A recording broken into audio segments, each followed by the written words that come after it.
الحمد لله الذي نزل على عبده الفرقان ليكون للعالمين نذيرا، وأشهد أن لا إله إلا الله، وأشهد أن سيدنا محمدًا عبده ورسوله.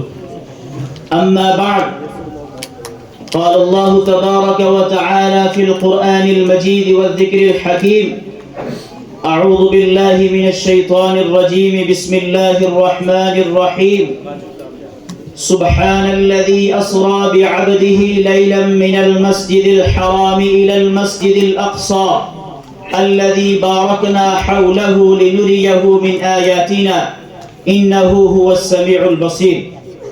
وقد ورد في الخبر عن سيد البشر: لا تشد الرحال إلا إلى 3 مساجد: مسجد الحرام والمسجد الأقصى ومسجدي هذا.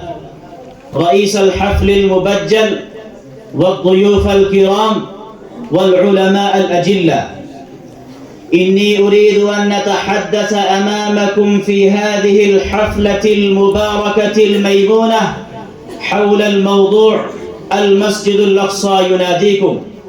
يا إخواني وزملائي، المسجد الأقصى بقعة مباركة، بقعة مشرفة، بقعة منورة، بقعة نيطت بها ذكريات نورانية، بقعة تتعتر منها نفحات إيمانية، نفحات دينية، نفحات ربانية، تتفتح بها الأزهار المتنوعة العطرة من الإيمان واليقين، بقعة مربوط بها تاريخنا المشرف، بقعة أسرى بها حبيبنا وشفيعنا محمد صلى الله عليه وسلم وعرج إلى رفيقه الأعلى، فهناك تكلمه من وراء حجاب وشاهد المناظر الغيبية من الجنة والجحيم.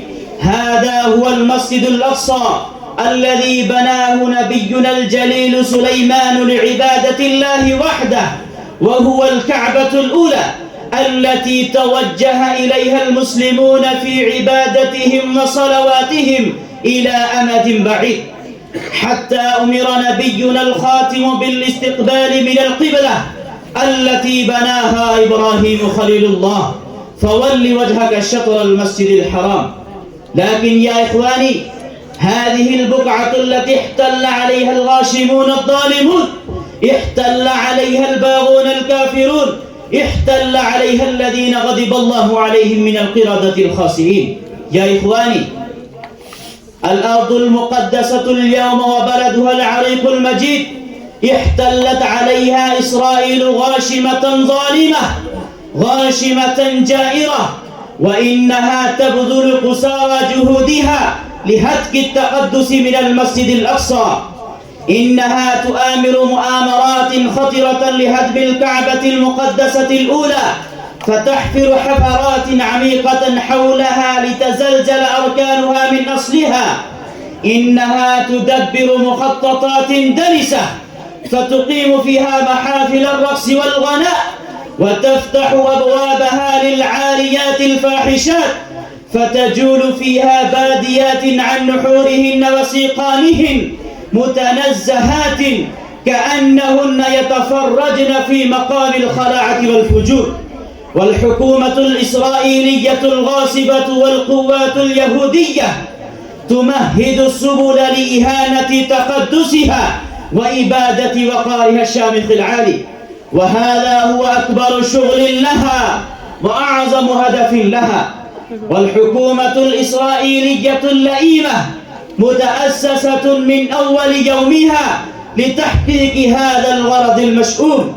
إنها بدون مبالاة بالقوانين العالمية والشرائط الدينية والحقوق الإنسانية تسفك دماء الأبرياء الفلسطينيين من الرجال والنساء والشبان والشيوخ والأطفال المعصومين، لتنزع هذه الأرض المقدسة من مواطنيها الحقيقيين، وتحل عليها ظلما وجورا، ويكون لها اليسر من القبض على المسجد الأقصى وبناء الهيكل السليماني.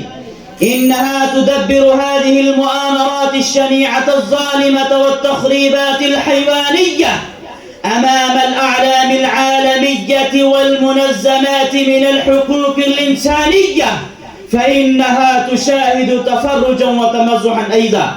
يا إخواني، هذا المسجد الأقصى وأرضه المقدسة تناديكم فيقول: أين العلماء الغيورون؟ أين الشبان المسلمون؟ أين حارس الحرم المقدس؟ أين الأصحاب المحمديون؟ أين متبعو صلاح الدين الأيوبي الذين جاهدوا مجاهدة عظيمة؟ يا إخواني، لماذا تنامون ولماذا تساكلون؟ لماذا تغافلون ولماذا تعارضون؟ فيمكن أن يهاجمكم العدو تباعا ومسلسلا بلادكم الإسلامية، واحدة بعد واحدة ونوبة بعد نوبة.